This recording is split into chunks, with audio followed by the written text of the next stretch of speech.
गति 100 शब्द प्रति मिनट। डिक्टेशन शुरू होने में समय शेष है 5 सेकेंड। Ready, start. इंसानों ने एक और लंबी छलांग लगाई है।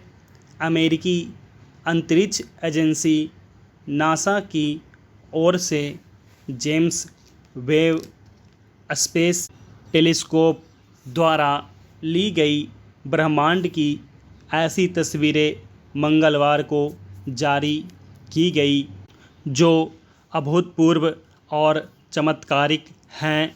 इन तस्वीरों में न केवल बहुत छोटे सितारों का एक आकर्षक लैंडस्केप नज़र आ रहा है, बल्कि फैनी नीले और नारंगी रंगों वाला एक मरता हुआ तारा और आकाशीय नृत्य की मुद्रा में 5 आकाशगंगाएं भी मौजूद हैं। ऐसी तस्वीरों में और भी बहुत कुछ है। हर तस्वीर के हर एक हिस्से से ब्रह्मांड के रहस्यों की कोई न कोई गुत्थी झांक रही है। इन गुत्थियों को सुलझाने का काम वैज्ञानिक धीरे धीरे करेंगे, लेकिन इतना तो स्पष्ट ही है कि जेम्स वेब स्पेस टेलीस्कोप ने ब्रह्मांड के उन कोनों तक इंसान की पहुंच सुनिश्चित कर दी है जहां तक पहुंचने के बारे में कुछ समय पहले तक सोचना भी मुमकिन नहीं था। हालांकि इन तस्वीरों में यूनिवर्स के वैसे हिस्से भी हैं जो पहले के हबल टेलीस्कोप द्वारा कैद किए जा चुके हैं, मगर उन हिस्सों की भी जेम्स वेब द्वारा खींची गई तस्वीरें आश्चर्यजनक रूप में स्पष्ट हैं। इस टेलीस्कोप की खूबी ही यह है कि यह सबसे हाई रिजोल्यूशन वाली इंफ्रारेड इमेज कैद करता है। इस वजह से जो हिस्से पहले कैमरे की पकड़ में नहीं आते थे, अब आ रहे हैं।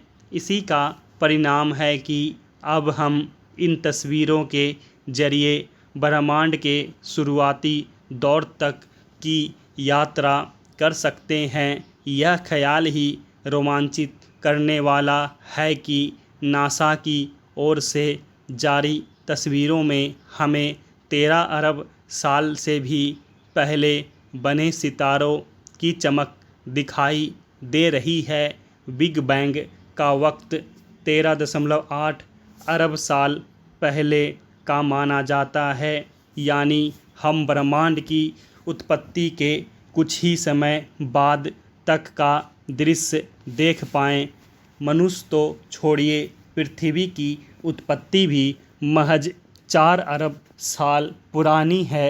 अगर कल्पना और रोमांच की बात छोड़ दें तो ठोस वैज्ञानिक लिहाज से भी यह इतनी बड़ी बात है कि इसकी अहमियत और उसके संभावित नतीजों का ठीक ठीक अंदाज़ा लगाने के लिए भी वक्त चाहिए।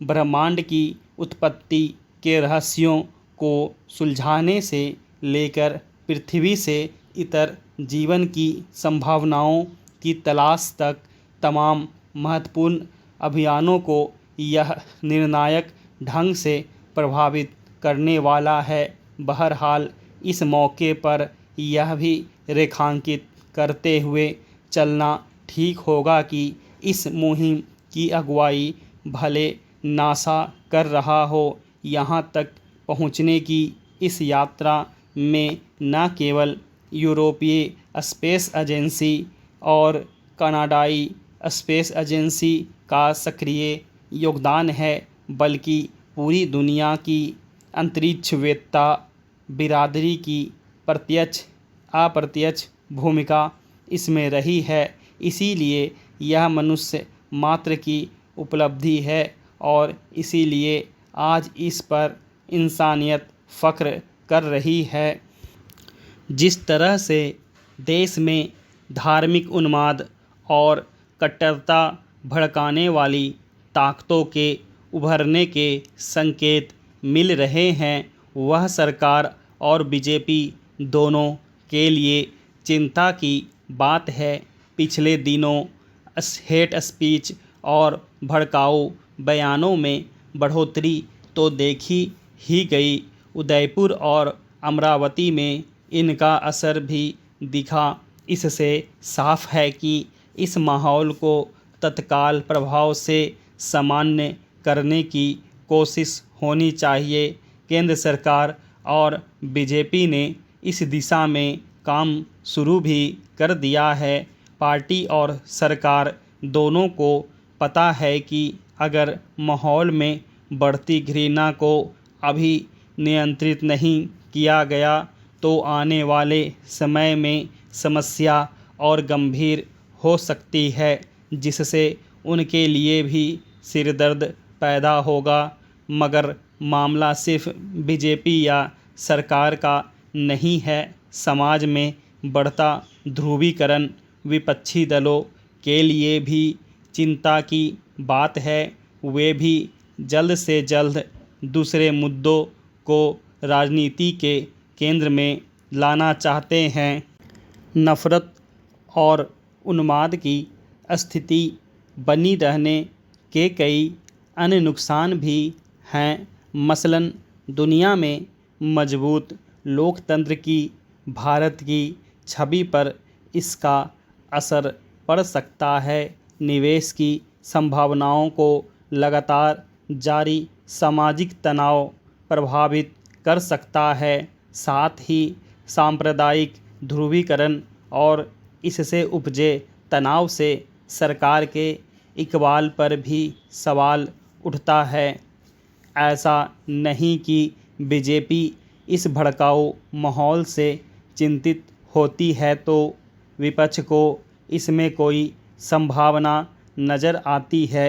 हिंदुत्व या राष्ट्रवाद जैसे मुद्दे पर विपक्ष के लिए पहले ही बीजेपी को काउंटर करना कठिन रहा है। ऐसे में लगातार बैकफुट पर धकेले जाते हुए विपक्ष ने हाल में किसान, रोजगार और महंगाई जैसे मुद्दों पर फोकस किया है। विपक्ष को अंदाजा है कि भले तमाम दूसरे मुद्दों के जरिए वह बीजेपी को घेर ले, लेकिन भावनात्मक मुद्दों के सहारे उसे कोई सियासी नुकसान नहीं पहुंचा सकता। ऐसे में देश में जिस तरह का माहौल है उसमें विपक्ष के लिए बड़ी उलझन वाली स्थिति बन जाती है। अक्सर ऐसे मामलों में उसे खामोश ही रहना पड़ता है। नतीजा यह कि कई जगहों पर वह अपनी लोकतांत्रिक भूमिका निभाने में भी नाकाम रहता है और सभी तबकों को निराश कर देता है। हाल में ऐसे ट्रेंड देखने को मिले जब मुस्लिमों का वोट मुख्यधारा के विपक्षी दलों को नहीं मिला।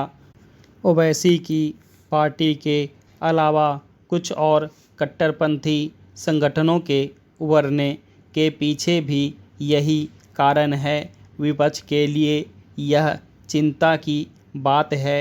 कुल मिलाकर यह समझ धीरे धीरे बनती जा रही है कि भड़काऊ माहौल से समाज में जो तनाव की स्थिति बनती है वह ना तो सरकार के लिए अच्छी है ना विपक्ष के लिए।